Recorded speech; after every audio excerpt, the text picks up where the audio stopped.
So hello everyone, कैसे हैं आप। तो दूसरा चैप्टर चल रहा था जिसमें हम एसिड बेस एंड सॉल्ट कर रहे थे।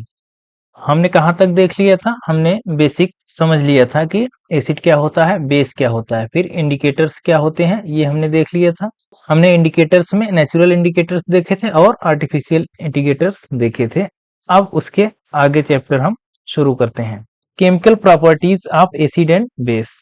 देखिए बेसिक हमने समझ लिया था, अब हम उसके थोड़ा सा आगे मूव कर रहे हैं। तो एसिड और बेस की जो केमिकल प्रॉपर्टीज हैं आज उन पे बात होगी। सबसे पहले आता है ऑल्फैक्टरी। इसमें ऑल्फैक्टरी इंडिकेटर्स क्या होता है। हमने इंडिकेटर्स कई देखे, नेचुरल में देखा हमने, फिर आर्टिफिशियल में देखा। तो ऑल्फैक्टरी इंडिकेटर्स क्या होता है। An olfactory indicators is a substance whose smell changes based on whether it is mixed with an acid और बेस। मतलब क्या है इसका, देखिए कभी कभी क्या होता है ना, अगर कोई ऐसी चीज, कोई ऐसा पदार्थ या सब्सटेंस अगर उसको एसिड या बेस में मिक्स कर दिया जाए, एसिड या फिर बेस में मिक्स कर दिया जाए, तो उसकी जो है स्मेल, उसका जो उसकी जो स्मेल होती है वो चेंज हो जाती है। Whose smell changes based on whether it is mixed with an acid और बेस। एसिड या बेस में अगर उसको घोलें तो उस सब्सटेंस की क्या होती है, स्मेल बदल जाती है। और इन दिस प्रोसेस कॉल्ड, इस जो प्रोसेस है इस प्रोसेस को कहते हैं ऑल्फैक्टरी टाइट्रेशन। क्या कहते हैं, ऑल्फैक्टरी टाइट्रेशन। और ये हमेशा कहाँ जो है, while using olfactory indicators, olfactory indicators का इस्तेमाल करके ये प्रक्रिया की जाती है। एग्जाम्पल में आपका ओनियन हो जाएगा, क्लोव ऑयल हो जाएगा और वनीला हो जाएगा। तो ये हमने ओनियन है, वनीला है और क्लोव ऑयल है। तो इसकी स्मेल जो है अगर एसिड में अगर ये घोल दें या फिर बेस में जो है घोल दें तो ये अपनी जो है क्या करता है, स्मेल चेंज कर लेता है। एसिड में अगर घोलेंगे तो देखिए रिमेन सेम, थोड़ा सा कलर हम चेंज कर देते हैं। एसिड में हम घोलेंगे तो देखो स्मेल सेम है, लेकिन बेस में अगर हम इसको घोल रहे हैं तो लूज इट्स स्मेल, सब में जो है स्मेल इसकी लूज हो रही है। तो ये होता है ऑल्फैक्टरी इंडिकेटर्स। आगे अब है how do acid and base react with metals. Acid और बेस जो है मेटल के साथ किस तरह से रिएक्ट करते हैं। तो इस डायग्राम को आप ध्यान से देखिए। इस डायग्राम में क्या दिया है, इस डायग्राम में आपको दिख रहा होगा एक, क्या दिख रहा है, टेस्ट ट्यूब दिख रही है। इसमें हमने लिया है जिंक ग्रेन्यूल्स, जिंक के छोटे छोटे टुकड़े लिए हैं और H2SO4 डाइल्यूट सल्फ्यूरिक एसिड इसमें भरा गया है। दोनों को जब मिक्स किया गया है, हम क्या पढ़ रहे हैं, acid base, acid and base की रिएक्शन किसके साथ, मेटल के साथ। तो जिंक हमने मेटल ले लिया, अगर हम यहाँ लिखते जाएं प्लस H2SO4 आपको दिख रहा होगा।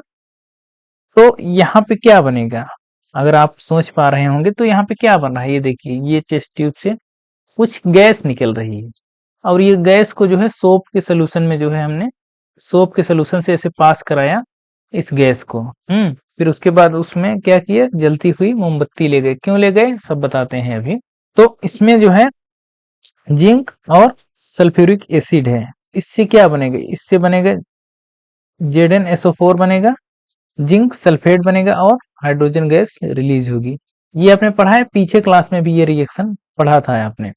Reaction of zinc granule with dilute sulphuric acid and testing hydrogen gas by burning. ये पूरा डायग्राम का मतलब डायग्राम की पूरी व्यवस्था है एक तरह से देखा जाए।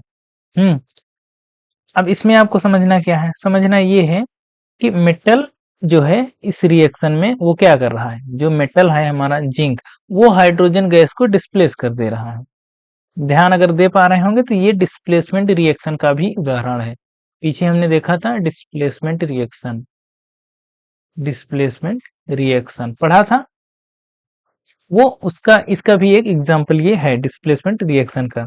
तो इसमें हो क्या रहा है, जिंक जो है वो जो ये H2SO4 है यानी सल्फ्यूरिक एसिड है, तो उसमें जिंक क्या कर रहा है, वहां से हाइड्रोजन को डिस्प्लेस कर दे रहा है। इसीलिए देखो ये हाइड्रोजन गैस अलग से निकल जा रही है, तो वो हाइड्रोजन गैस को डिस्प्लेस कर रहा है। और डिस्प्लेस करके बना क्या रहा है, ये जिंक सल्फेट बना रहा है, ये एक तरह का सॉल्ट है, एक तरह से सॉल्ट बना रहा है और फिर हाइड्रोजन गैस रिलीज कर रहा है। अगर सिंपल हम इसको लिखना चाहें, एसिड और मेटल, मेटल को अगर हम रिएक्ट करेंगे तो ये सॉल्ट बनता है और प्लस हाइड्रोजन गैस, ये हाइड्रोजन गैस। ये इतना आपको मोटा मोटा ध्यान रहना चाहिए। इसमें एक और आप उदाहरण ले सकते हैं। क्या ले सकते हैं? जैसे आप जिंक ले लीजिए और ले लीजिए सोडियम हाइड्रोक्साइड, बेस का अब हम ले रहे हैं, ठीक है। एसिड का हमने कर लिया, अब बेस का। अगर बेस के साथ इसको अगर रिएक्शन कराते हैं, इसमें भी वही बनता है। क्या?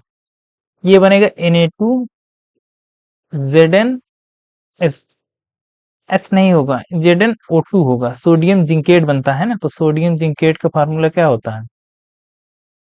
सोडियम जिंकेट, एक मिनट लिख रहे हैं।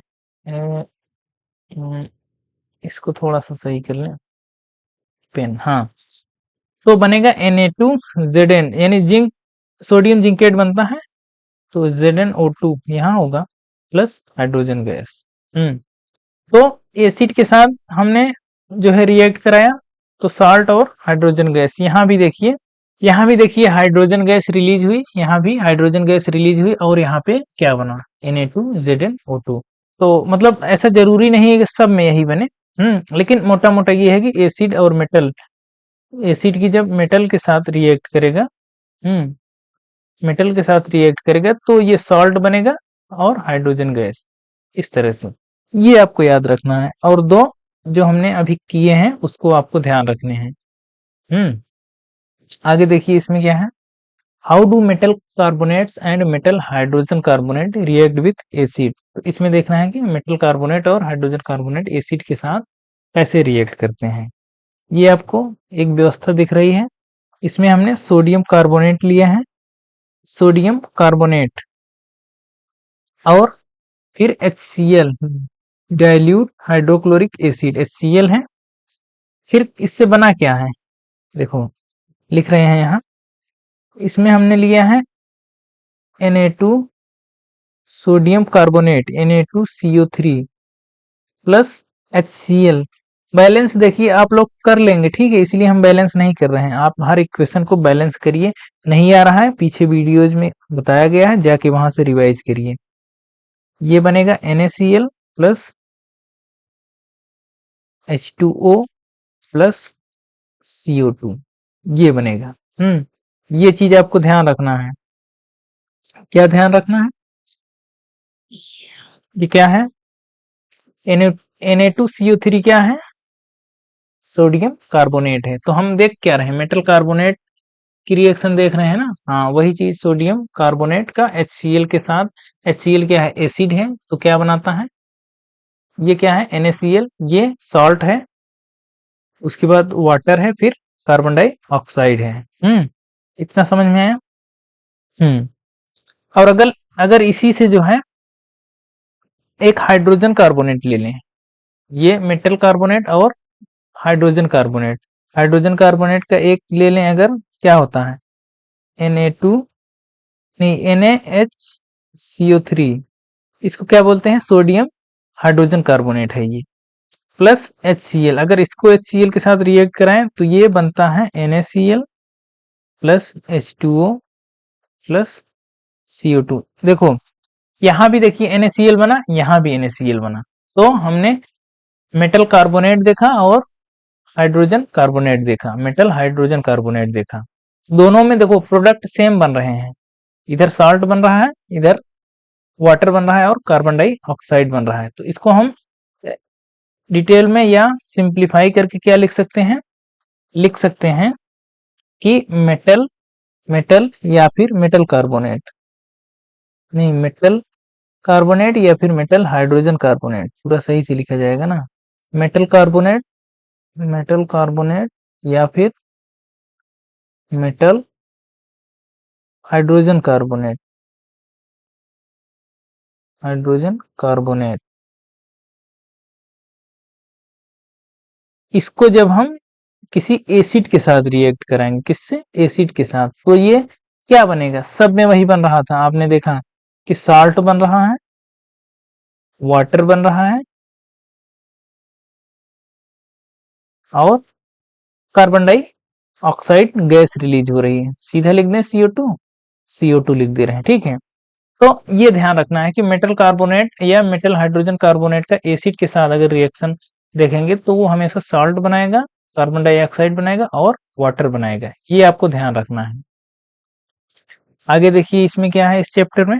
देखिए ये चैप्टर थोड़ा सा मतलब बोरिंग है, बोरिंग आप कह सकते हैं इसलिए क्योंकि इसमें बहुत सारी रिएक्शंस हैं, ठीक है। बहुत सारी रिएक्शंस हैं, इक्वेशंस है, फिर उसको ध्यान रखना, याद करना, मतलब थोड़ा सा है, बोरिंग है, ठीक है। लेकिन जितना पढ़ा रहे हैं वो बिल्कुल कंसाइज वे में पढ़ा रहे हैं।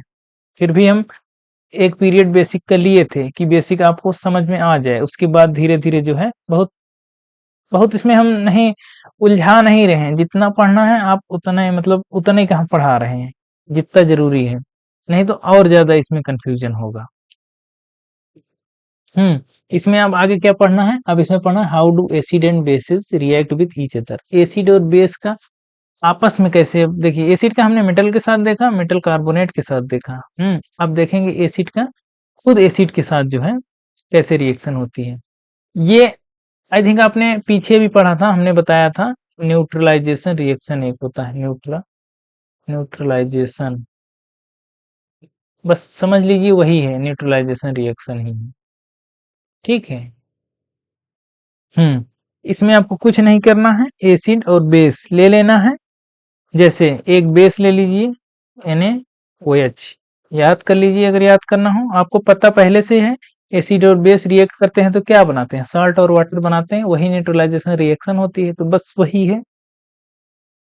सोडियम हाइड्रोक्साइड ले लीजिए और उसके बाद जो है HCl ले लीजिए, एक बेस है और एक एसिड है, तो ये बना लेगा NaCl प्लस H2O। ये हर मतलब क्या कहते हैं, हर एसिड और बेस में होगा। अगर एसिड और बेस की आप रिएक्शन कराएंगे तो हमेशा साल्ट बनेगा और वाटर बनेगा, ये फिक्स है। इसी को बोलते हैं न्यूट्रलाइजेशन रिएक्शन, ठीक है।